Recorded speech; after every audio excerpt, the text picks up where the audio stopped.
우리가 성경을 읽어보면 어떤 때는 기적이라고 그러고 어떤 때는 표적이라는 단어를 사용을 합니다. 자, 기적이라고 하는 게 뭘까요? 인간으로서는 할 수 없는 일이 일어났을 때, 야, 기적이다, 이런 말을 씁니다. 그러니까 예수님이 성경을 통해서 보면 기적을 많이 베푸셨어요. 그럼 표적은 뭐냐? 예수님이 메시아라고 하는 사인이에요. 그러니까 여러분들이 나름대로 사인을 해요. 사인, 그죠? 사인을 하는데 여러분이 하는 사인을 갖다가 아무나 흉내낼 수가 없습니다. 사인이라고 하는 것은 그 사람의 고유 표시예요. 그죠? 그래서 여러분, 어떤 유명 연예인의 사인을 받으면 그건 오래 갖고 있잖아요. 그죠? 내가 아무리 글씨를 잘 쓴다 하더라도 유명 연예인의 사인을 흉내낼 수가 없어요. 그건 가짜죠, 여러분. 그죠? 마찬가지예요. 표적은 예수님께서 이 세상에 오셔서 예수님이 메시아라고 하는 사인인데, 그런 사인이 뭐냐? 오늘 본문에 나오는 이 가나 혼인잔치에서 물로 포도주를 만든 사건을 표적이라고 그러는데, 요거는 예수님이 메시아라고 하는 사인이요. 아무나 할 수 있는 것이 여러분 아닙니다. 그래서 여러분, 다른 선지자들도 이렇게 하지를 못했어요. 그죠? 오직 예수님만이 이렇게 물로 포도주를 만드는 이런 표적을 행하셨는데, 이 표적은 예수님이 구원자시라고 하는 이런 사인이다. 그거를 나타내셨다. 그래서 그거를 보고 제자들이 많이 믿었고 사람들이 믿었다라고 성경은 기록이 되고 있습니다. 우리 기독교 역사에 보게 되면은 아브라함을 통해서 그 이삭의 계보로 가고 아브라함을 통해서 이스마엘의 계보로 갑니다. 저와 여러분은 이스마엘의 계보로 가고 있는 이슬람을 믿지 않고 저와 여러분은 이삭의 계보로 가고 있는 그 계보를 따라가게 되고 우리는 예수 그리스도의 계보를 따라가게 됩니다. 무슬림의 그 마호메스의 계보를 따라서 가지를 않는다라고 하는 거죠. 그리고 성경에는 분명히 아브라함이 이삭을 모리아산에서 제물로 드렸다고 되어 있지만 이 그 마호메스를 무함마드를 드렸다라든지 또는 이스마엘을 드렸다고 하는 그런 기록은 없습니다. 그러나 지금 유대인들이나 지금 그 이스마엘의 그 계통에 있는 분들은 중심이 어디냐면 지금의 예루살렘 성전이 있었던 그 자리, 아브라함이 이삭을 드렸던 그 돌제단이 지금 예루살렘 성전 안에 있어요. 지금은 무슬림의 성전이 되어 있죠. 그런데 우리 기독교는 거기에 그 아브라함이 이삭을 드렸다고 되어 있고, 그러나 한편으로 무슬림들은 이슬람은 거기에다가 장남을 드렸다. 그러니까 아브라함의 장남이 누구요? 바로 이스마엘이죠. 이스마엘을 드렸다. 이렇게 주장을 하고 나가 있습니다. 그러나 오늘 저와 여러분은 성경을 믿는 것이지 꾸란을 믿는 것이 아니다라고 하는 거죠. 그죠? 그러나 우리의 삶은 예루살렘이 중심이 되어서도 안 되고 우리의 삶의 중심은 누가 되어야 됩니까?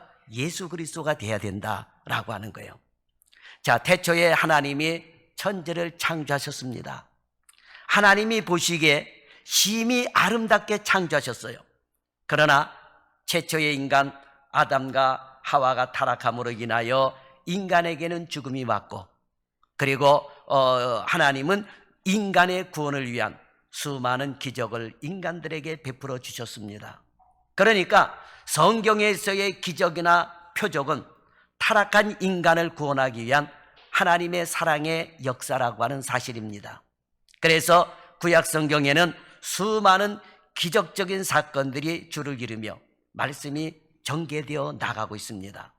신약 성경 역시 예수님의 생애를 중심으로 수많은 이적과 기적들이 많이 일어났습니다. 모든 기적이 다 하나님의 의도를 갖고 있는 사건들이지만 특별히 예수님을 중심으로 일어난 기적들은 대부분 그 기적들이 선명한 하나님의 뜻이 담겨져 있다라고 하는 것입니다. 오늘 본문도 마찬가지입니다. 갈릴리 가나의 혼례잔치에 이런 기적 역시 예수님을 통한 하나님의 뜻이 드러나 있다라고 하는 것입니다. 따라서 오늘 우리는 예수님께서 왜 이 기적을 베푸셨는가를 깊이 묵상하면서 그 의미를 깨닫는 사건이 될 수 있기를 바랍니다. 본문의 의도와는 관계없이 많은 남자들은 본문을 보면서 먼저 우리 기독교에서 금기하는 음주 문제를 놓고 고민하기도 합니다. 어떤 분은 그래요. 아이 목사님, 예수님께서도 물로 포도주를 만들어서 일종의 술을 만들어서 모든 사람들을 다 먹이셨는데 술 먹는 게 뭐 죄입니까? 하면서 질문하는 분들이 있습니다. 근데 여러분, 성경은 분명히 술을 금하고 있습니다. 잠언 23장 31절에 보면 포도주는 붉고 잔에서 번쩍이며 순하게 내려가나니 너는 그것을 보지도 말지어다 라고 하였고, 에베소서 5장 18절에 보면 술 취하지 말라, 이는 방탕한 것이니 오직 성령의 충만함을 받으라 라고 말씀을 하고 있습니다. 성경은 곳곳에서 술의 폐에 대해서 심각하게 경고를 합니다. 자, 유대인들의 음주 문화는 우리와는 근본적으로 다르다라고 하는 것을 알아야 돼요. 우리나라 사람들은 음주를 먹더라도 어떻게 해요? 코가 삐뚤어지도록 먹잖아요. 자기가 무슨 소리 하는지도 모르고 여러분 코가 삐뚤어지도록 먹는다고 여러분 그러잖아요. 그런데 유대인들의 음주 문화는 근본적으로 우리와는 다릅니다. 그들은 술을 마시되 상대방이나 이웃에게 피해를 주는 것을 수치로 생각을 해요. 그래서 음주운전이나 술주정이나 이런 거를 하지 않습니다. 우리나라 사람들은 음주운전이 끊이지 않거든요. 자기도 죽고 남도 죽고, 그리고 술 먹고 비틀비틀거리고. 유대인들은 이거를 굉장히 수치스럽게 생각을 해요. 그래서 유대인들이 음주할 때에는 절대로 남에게 피해를 주지 않는 범위 내에서 여러분 하게 되는 것입니다. 그나마라도 유대인들은 자제를 해요. 우리나라 사람들은 자제를 못 하잖아요. 그래서 처음에는 사람이 술을 먹지만 그 다음에는 술이 술을 먹고 그 다음에 어떻게 한다고 그래요? 술이 사람을 먹는다 그러잖아요. 그러니까 폐가 망신할 정도로 술을 먹는다라고 하는 거예요. 그러니까 유대인들은 꼭 필요한 경우에만 조금 마신다라고 하는 거예요. 우리와는 많은 음주 문화가 다르다라고 하는 것입니다. 이런 이유들을 생각하면서 본문을 갖고서 술 문제를 바라볼 때는 술 문제로 고민하지 않게 되는 것입니다. 본문은 술을 먹으라는 문제로 예수님께서 포도주를 만들어 주신 것이 아닙니다. 따라서 예수님께서 혼인잔치집에서 포도주를 만들어 주신 것은 다 의도하는 바가 계셨기 때문이다라고 하는 것입니다. 자, 혼례집에, 잔치집에 있어서 포도주는 기쁨의 상징입니다. 그런데 잔치집에 포도주가 떨어졌다는 것은 기쁨이 그쳤다라고 하는 거예요. 기쁨이 사라졌다라고 하는 것입니다. 생각해 보세요. 기쁨이 사라진 혼인집, 이것만큼 안타까운 일이 어디 있겠습니까? 예수님께서 이 세상에 오신 목적은 우리를 사망에서, 죄에서 구원하여 천국의 기쁨, 에덴의 기쁨을 회복시켜 주시는 데 있다라고 하는 것입니다. 그러기에 단순히 포도주를 만들어 달라는데 내 때가 이르지 아니하였나이다 라고 하는 말씀은 구원을 설명하시는 것입니다. 나는 단순하고 잠깐의 기쁨을 사람들에게 주려는 것이 아니고 영원한 기쁨을 주려고 한다는 것이 예수님의 말씀 속에 담겨져 있는 의미다라고 하는 것입니다. 단순히 포도주를 만들어 달라는데 거부 의사를 표현한 것이 아니라 더 깊은 신앙의 진리를 가리키는 말씀이다라고 하는 것입니다. 주님은 우리에게 기쁨을 주시기를 원하십니다. 요한복음 15장 11절에 보면 내가 이것을 너희에게 이름은 내 기쁨이 너희 안에 있어 너희 기쁨을 충만하게 하려 함이라 라고 말씀하고 있습니다. 이 세상에서의 일들을 보면 웃을 일보다는 울을 일이 더 많습니다. 웃을 일보다는 근심 걱정되는 일이 더 많습니다. 이런 세상에 주님은 기쁨을 주시려고 오셨다라고 하는 거예요. 그것도 잠깐의 기쁨이 아니라 영원한 기쁨을 주시려고 오셨다라고 하는 것입니다. 성도 여러분, 여러분 어떻습니까? 세상은 어렵고 힘들지만 우리의 삶은 행복하지 않습니까? 기쁨이 충만하지 않습니까? 초대 예루살렘 교회를 보세요. 지금과는 비교할 수 없이 고통스럽고 힘든 세상이었지만 그들의 모습은 마치 천국과 같은 모습이었다라고 하는 것입니다. 초대교회 때는 예배를 드리더라도 드러내놓고 예배를 드리는 것이 드물었습니다. 목숨을 내놓고 예배를 드려야 됐다라고 하는 겁니다. 아유, 그런 세상이 어디 있었느냐라고 반문할지 모르겠지만 지금 북한 같은 데는 여러분 가깝고도 먼 나라인 북한 같은 경우는 어떻습니까? 이렇게 교회를 설립을 하고 예배를 드리면 몰래 나서야 돼요? 목숨을 내놔야 되는 거예요. 공개 총살도 여러분 받는다라고 하는 겁니다. 그러나 지금 북한 안에도 여러분 지하교회들이 많이 있고 그들의 간증을 들어보게 되면 그런 속에서 예배를 드리면서도 기쁨이 충만한 예배를 드리고 있다라고 하는 것입니다. 그러니까 초대교회 때는 더 그랬어요. 그런데 그들의 모습은 마치 천국과 같은 모습이었다라고 하는 것입니다. 자, 그런데 오늘 우리 한국교회는 어떻습니까? 교회 안에 기쁨이 있습니까? 가정 안에 기쁨이 있습니까? 행복합니까? 당연히 아멘이어야 되는데 아멘 소리를 하지 못하고 있더라라고 하는 거예요. 아멘이라고 대답하는 성도들이 별로 없다라고 하는 것입니다. 어려서는 떨어지는 낙엽을 보면서도 웃었던 사람들입니다. 어린아이는 하루에 300개 이상 웃는다고 합니다. 그런데 어른이 되어 있는 지금은 어떻습니까? 오늘 하루 몇 번이나 웃어보셨습니까? 교회에 오면서 몇 번이나 웃으면서 여러분 교회 나왔습니까? 그리고 하루에 몇 번이나 웃고 있습니까? 즐거움은 돈으로 사지만 기쁨은 돈으로 살 수 없는 근본적인 것이 내면에 있다라고 하는 거예요. 주님은 우리 속에 기쁨을 주셔서 우리로 하여금 웃음과 기쁨 가운데 살게 하시려고 하십니다. 혹시 여러분 삶에 기쁨이 사라졌습니까? 기쁨이 사라지고 웃음이 사라졌습니까? 그러면 주님만을 바라보시기 바랍니다. 우리가 여러분 자녀를 키우면서 아이를 바라보면서 아이 때문에 웃는다고 그러잖아요, 여러분. 어찌 여러분 한번 생각해요. 죄송하지만 저도 이제는 노인네 측에 들어가는데 노인네 때문에 웃습니까? 아이 때문에 웃습니까? 그러면요, 아이 때문에 웃는 거예요. 노인네 때문에 웃는다고 하는 가정 없어요, 여러분. 그죠? 손자, 손녀, 아이 때문에 웃고 아이 소리 때문에 여러분 행복하지 않습니까? 근데 여러분, 우리가 더 기쁘고 행복하려면 주님을 바라봐야 될 줄 믿습니다. 그리고 기쁨을 달라고 기도하십시오. 웃음을 달라고 기도하십시오. 주님은 우리를 다시 웃게 하실 것입니다. 주님은 이 일을 위해서 이 땅에 오셨다라고 하는 것입니다. 자, 가나의 혼인잔치에 포도주가 떨어짐으로 즐거움이 사라진 이 자리에 주님께서는 포도주를 만들어 주심으로 다시 즐거움이 충만하게 해주셨습니다. 그러면 이러한 기적이 어떻게 해서 일어날 수 있을까요? 첫째로 이러한 기적은 마리아의 간청에 의해서 이루어졌습니다. 한마디로 말하면 우리의 기도를 통해서 이루어졌다라고 하는 거예요. 자, 갈릴리 가나에 혼인잔치가 있었습니다.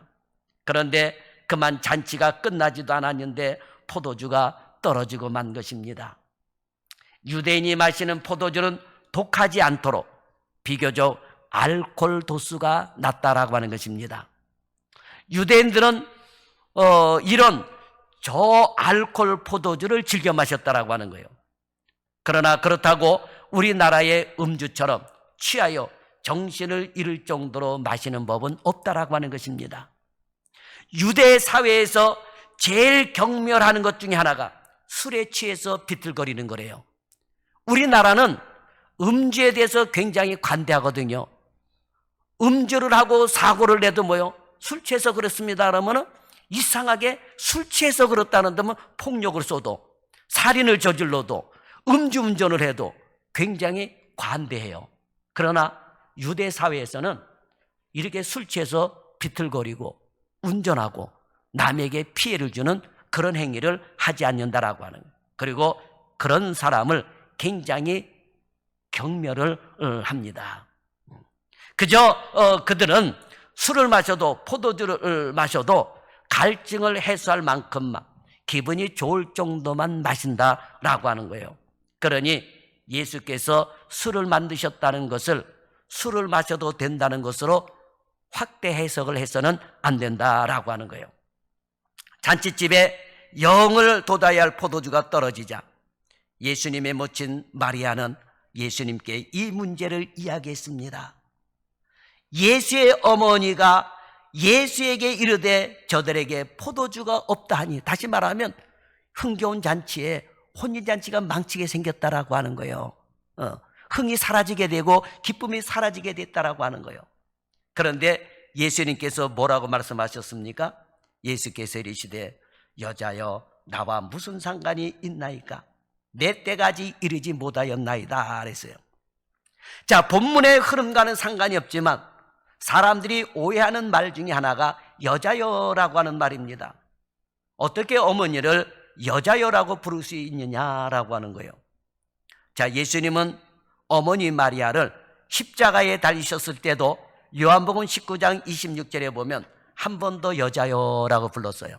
그러니까 여자여, 어머니를 향해서 여자여라고 부른 장면이 오늘 그 본문에 나오는 거하고, 그 다음에 십자가에 달리셨을 때에 여자여라고 하는 요 두 번이 나옵니다. 자, 여기서 여자여라고 하는 말은 원어에 보게 되면 귀내라고 합니다. 귀내. 그런데 이 귀내는 그 당시 여자들을 높여서 부르는 존칭어였다라고 하는 거예요. 지금은 어머니를 여자여라고 그런다면 이 나쁜 놈 그러겠지만 뭐 여자를 여자라고 그러지 뭐라고 그러겠어요. 그러나 이 귀내라고 하는데, 여자여라고 하는 이 귀내는 높여 부르는 존칭이었다라고 하는 것입니다. 다시 말해서 경멸이나 비하해서 부르는 것이 아니라 높여서 부르는 말이었다라고 하는 거예요. 그래서 이 귀내라고 하는, 우리나라 말로는 여자여라고 번역이 되어 있는데, 이 귀내라고 하는 이 단어를 우리가 잘 이해를 해야 돼요. 요즘은 잘 사용하지 않지만 마담이라는 단어가 있었어요. 우리나라에 마담. 자, 마담 하면 어떤 마담이 떠올라요? 네? 다시 얘기해요. 어떤 마담? 술집 마담.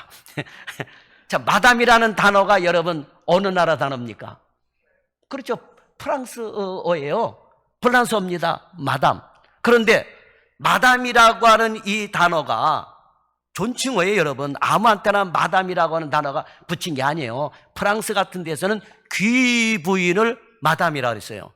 근데 이상하게 우리나라에 들어가는 다방 마담, 술집 마담, 이렇게 해가지고 비하를 시킨단 말이에요. 그러니까 여자라고 하는 단어도 마찬가지예요. 이 귀내, 그 당시에는 여성을 높여서 부르는 그런 말이었다라고 하는 거예요.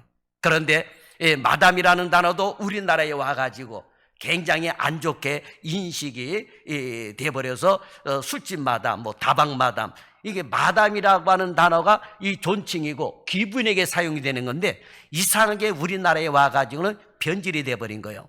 그러니까 여자라고 하는 이 번역으로 되어 있는 것도 마찬가지입니다. 비하해서 여자여라고 그런 것이 아니라 존칭을 쓰는 귀내라고 하는 단어를 썼다라고 하는 것입니다. 마리아가 예수께 포도주가 떨어진 사실을 이야기하자 예수님은 정중하고 완곡하게 거절의 뜻을 표현합니다. 내 때가 이르지 아니하였나이다 라고요. 하지만 마리아는 예수님의 이런 거절에도 아랑곳하지 않고 하인들을 불러 예수가 무슨 말을 하든지 너희는 그대로 하라라고 말씀을 합니다. 이 말씀 안에는 본문에서 마리아는 예수님께서 자신의 요청을 거절하지 않을 것이라는 확신을 갖고 있었던 것입니다. 여자여 내 때가 이르지 않았나이다. 그러면 에이 그만두거라 뭐 이럴 수도 있겠지만 어머니로서, 그런데 마리아는 예수님을 믿었던 겁니다. 거절해서도 거절하지 않고 행해줄 줄 믿었던 거예요. 그래서 간청을 했던 것입니다. 결과적으로 예수님께서는 마리아의 간청을 외면하지 아니하시고 응답하셨다는 사실이 중요하다라고 하는 것입니다. 주님은 마리아의 간청을 외면치 않으신 것은 우리의 간청을 외면하지 않는다라고 하는 것을 보여주는 장면입니다. 마태복음 7장 7절에서 11절에 보면 주님이 뭐라고 말씀하셨습니까? 구하라 그러면 너에게 주실 것이요, 찾으라 그러면 찾을 것이요, 문을 두드리라 그러면 너에게 열릴 것이니 구하는 이마다 얻을 것이요, 찾는 이가 찾을 것이요, 두드린 이에게 열릴 것이니라. 너희가 악한 자라도 좋은 것으로 자식에게 줄 줄 알거든 하물며 하늘에 계신 너희 아버지께서 구하는 자에게 좋은 것으로 주시지 않겠느냐 하셨습니다. 많은 사람들이 기도응답을 받지 못하는 이유가 무엇입니까? 제대로 구하지 않기 때문에 그러는 것입니다. 구하지 않고 받으려고만 합니다. 이것은 여러분 잘못된 겁니다. 우는 아이에게 뭘 더 준다 그래요? 예? 우는 아이에게 뭘 더 줘요? 젖을 더 준다 그러잖아요. 안 울면 여러분 안 주거든요. 그렇죠? 그러니까 우리가 주님 앞에 나와서 더 기도하고 더 여러분 부르짖고 기도해야지 된다라고 하는 거예요. 주님은 우리에게 뭐가 필요하신지 여러분 알고 계십니다. 그러나 그렇다 할지라도 우리는 구해야 된다라고 하는 것입니다. 구해야 되는 것입니다. 그러니까 많은 사람들이 기도응답을 받지 못하는 이유는 구하지 않기 때문이다라고 하는 거예요. 자, 이런 재미있는 이야기가 있습니다. 옛날 어느 산골에 정말 너무나 가난하게 살고 있는 가족이 있었답니다. 아버지는 남편을 해다 장에 팔고 어머니도 푸송기를 해서 장에 내다 파는 등 열심히 일하는데도 끼니를 잇기가 어려울 정도로 가난했다라고 하는 겁니다. 푸송기가 뭔지 알죠? 여러분, 그죠? 모든 나무를 푸송기라고 그러는 거예요. 도라지, 또는 여러 가지 그 풀 종류의 나물들, 이런 걸 따다가 이제 팔고, 또 여러 가지 산에서 나오는 것들을 갖다가 이렇게 팔았는데 도무지 생활이 나아지지가 않는 거예요. 열심히 일하는데도 끼니를 잇기가 어려울 정도로 가난했답니다. 그런데 어느 날 아랫마을에 사는 사람들이 이 가난한 집에 놀러 왔다가 기이한 광경을 보게 되었답니다. 아이들이 마당에 앉아 공기놀이를 하고 있는데 그 공깃돌이 모두 금덩어리였다라고 하는 것입니다. 아이들이 공기놀이를 하는데 금덩어리였대요. 아이들은 이곳저곳을 다니며 공기돌을 줍다가 반짝반짝 빛나는 돌을 발견하고 가져와서 공기놀이를 하고 있었다라고 하는 것입니다. 그런데 문제는 평생 금을 본 적이 없는 그 아이의 부모는 그저 빛나는 돌이겠거니 하고 생각을 했을 뿐이다라고 하는 것입니다. 금덩어리가 집에 있는데도 그 가치를 몰라 가난으로 고통받는 그 집의 식구들이나 기도하면 반드시 응답하시겠다는데도 기도하지 않고 고통받는 사람이나 똑같이 어리석은 것이다 라고 하는 것입니다. 예레미야서 33장 3절에 보면 하나님은 분명 이렇게 말씀하십니다. 너는 내게 부르짖으라. 내가 내게 응답하겠고 내가 알지 못하는 크고 비밀한 일을 어떻게 한다고요? 내게 보이리라 그러셨어요. 하나님은 기도하면 기도한 것뿐만 아니라 그 이상의 것까지도 주심하라고 약속을 하셨습니다. 그만큼 기도는 기적을 일으키는 도구요, 은혜를 만들어내는 도구인 것입니다. 갈릴리 가나의 기적은 마리아의 요청으로 기도로 이루어졌습니다. 그것도 한 번 요청으로 끝난 것이 아니라 더 강력하게 요청함으로 기적이 일어났다라고 하는 것입니다. 어떤 집사님은 기도할 때마다 말씀을 들이대며 기도하면 꼭 응답받는다라고 하는 말을 합니다. 정말 지혜로운 집사님이죠. 이제 우리도 말씀에 의지하여 하나님께 기도하고 요청해 봅시다. 그러면 하나님은 반드시 좋은 것으로 응답해 주시는 것입니다. 그 다음에 두 번째로 혼인잔치의 기적이 일어나기 위해서는 순종하는 사람들이 있었다라고 하는 거예요. 기도하는 사람도 있어야 되고 순종하는 사람도 있어야 된다라고 하는 것입니다. 자, 본문에서 기적이 일어날 때 쓰임받은 사람들이 누굽니까? 하인들이에요. 아랫사람들입니다. 마리아가 하인들에게 뭐라고 얘기합니까? 예수께서 너희에게 무슨 말씀을 하시든지 그대로 하라. 예수님이 너희에게 어떤 말씀을 하시든지 그대로 하라 그럽니다. 이렇게 마리아가 예사롭지 않게 말을 하자 예수께서 아니나 다를까 돌 항아리에 물을 채우라 라고 말씀하십니다. 야, 자, 한번 요청했을 때 예수님이 거절했어요. 여자여 내 때까지 이르지 아니하였나이다 거절했습니다. 그런데 마리아는 에이 그만두지 뭐 내가 자존심 상하게 뭘 그러나. 그러나 마리아는 그렇게 하지 않고 예수께서 너에게 무슨 말씀을 하시든지 그대로 하라. 이게 여러분 중요한 거예요. 그러자 예수님께서는 그 말씀을 들으시고 야, 돌 항아리에 물을 채우라 라고 말씀을 하십니다. 자, 유대 지방은 물이 귀한 지방이라 집집마다 물탱크 형식의 물 저장고가 있었답니다. 물론 이 집에도 물이 두세 통 드는 큰 돌 항아리가 6개 있었다라고 하는 것입니다. 하인들은 이 돌 항아리에 물을 채우라 그럽니다. 누가 채우라고 했으니까? 예수님이 채우라 했으니까. 왜 채워야 되는데요? 그 말을 하지 않고 그냥 채웠습니다. 자, 그런데 물을 채웠는데 야패가지고 물이 변해서 포도주를 만들어줘서 떠다줘라 그러면 괜찮은데 어떻게 해요? 물을 채우자마자 그 물을 떠서 연회장에 갖다 주라 라고 말씀을 합니다. 자, 여러분, 지금 필요한 건 물이 아니고 지금 필요한 건 뭐예요? 포도주예요. 포도주입니다, 여러분. 그렇지 않습니까? 손님들에게 갖다 줘야 될 것은 물이 아니고 포도주예요. 그런데 이 포도주를 갖다 붓고 포도주를 갖다 줘야 되는데 물을 갖다 붓고 그 다음에 연회장에 갖다 주라고 하는 거예요. 이치에 맞는 얘기요? 맞지 않는 얘기입니까? 안 맞아요, 여러분. 안 맞습니다. 그렇죠?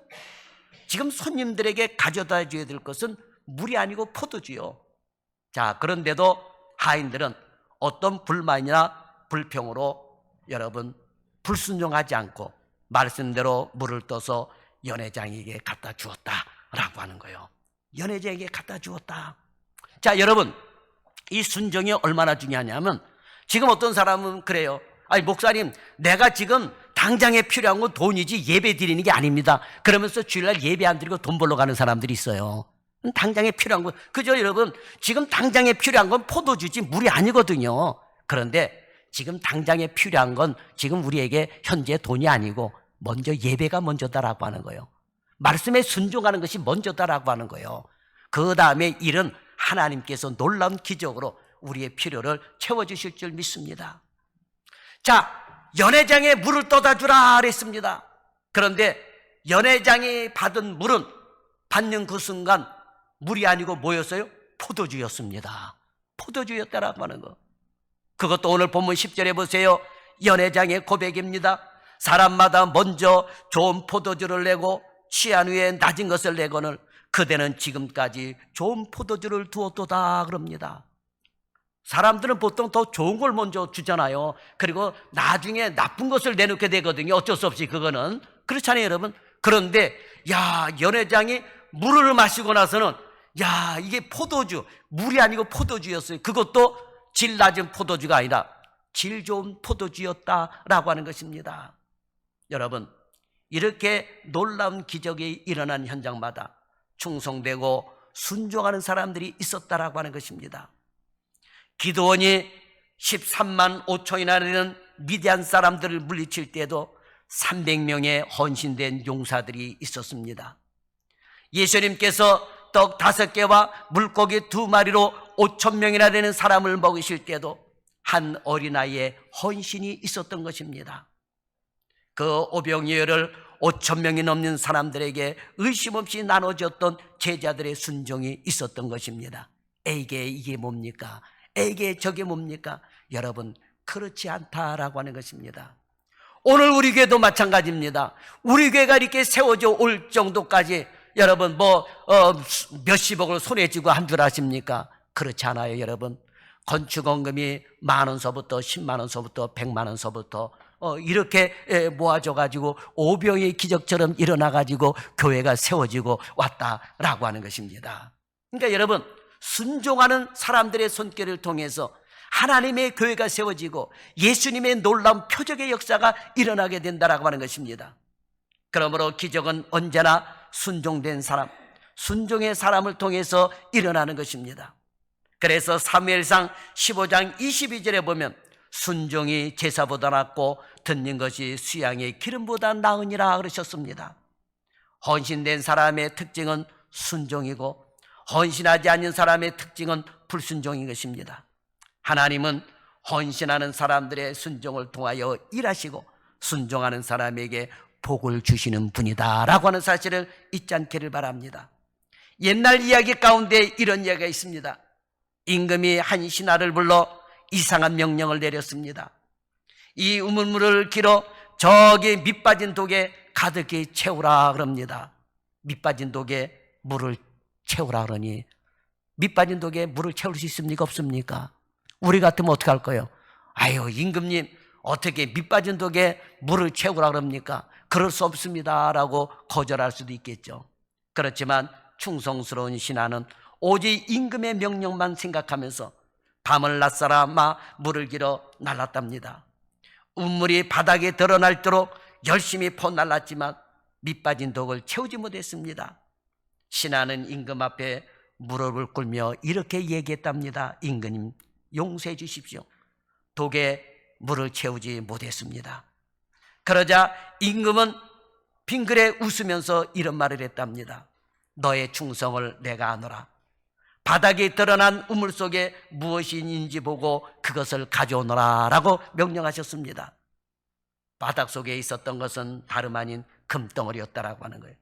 임금은 그 금덩어리를 충성스러운 신하에게 선물로 주었다라고 하는 것입니다. 세상에는 꾀를 내면서 똑똑한 체 하다가 망하는 사람들이 많이 있습니다. 만물의 주인이신 하나님께서는 충성된 사람의 순종을 기억하신다라고 하는 거예요. 그래서 네가 죽도록 충성하라. 그리하면 어떻다고요? 내가 생명의 면류관을 네게 주리라. 여러분, 우리가 지금 교회 일하는 거, 예배 드리는 거, 헌금하는 거 밑빠진 독에 물 붓길 수도 있어요, 여러분. 그러나 우리가 충성하고 하다 보면 어느 날 생명의 면류관이 내게 주어진다라고 하는 사실을 꼭 기억하시기 바랍니다. 갈릴리 가나의 기적은 우리 모두에게 기쁨을 주시겠다고 하는 강력한 메시지가 담겨져 있는 것입니다. 기쁨의 회복은 우리에게 가장 시급한 주제 중에 하나인 것입니다. 기쁨을 다른 데서 찾지 마십시오. 기쁨의 근원은 예수 그리스도시다라고 하는 거예요. 이 기쁨을 얻기 위해서는 이 기적에서 쓰임받는 사람들처럼 먼저 간구와 기도가 있어야 됩니다. 그리고 어떤 말씀이 떨어지든지 순종하는 자세로 여러분 말씀을 대해야 될 줄 믿습니다. 이 세상의 일과 성경 말씀과의 전복은 쉽지 않습니다. 여러분 그렇죠? 세상에 바쁘게 일하다 보면 성경의 말씀이 어떻게 접목이 됩니까? 여러분 안 될 때가 있거든요. 여러분 그래서 생활 따로 신앙 따로 할 때가 있습니다. 그런데 여러분 온전한 신앙생활은 믿음이 필요하고 순종이 필요한 것입니다. 접목이 안 되고 내 생각에 이치 안 맞다 할지라도 성경을 먼저 따라가다 보면 놀라운 기적의 역사가 일어나게 될 줄 믿습니다. 순종은 기적을 일으키는 것입니다. 우리도 늘 다른 사람의 간증만 들으며 부러워하는 사람이 아니라 나도 주님께 받은 은혜를 간증하며 증거할 수 있는 사람이 될 수 있기를 바랍니다. 나도 하나님의 뜻을 이루기 위하여 말씀에 순종하며 살게 해달라고 간구하시 바랍니다. 그래서 어려운 세상에서 기적의 주인공들이 다 되는 우리 참전교회 성도들이 되기를 예수님의 이름으로 축원합니다. 기도하겠습니다.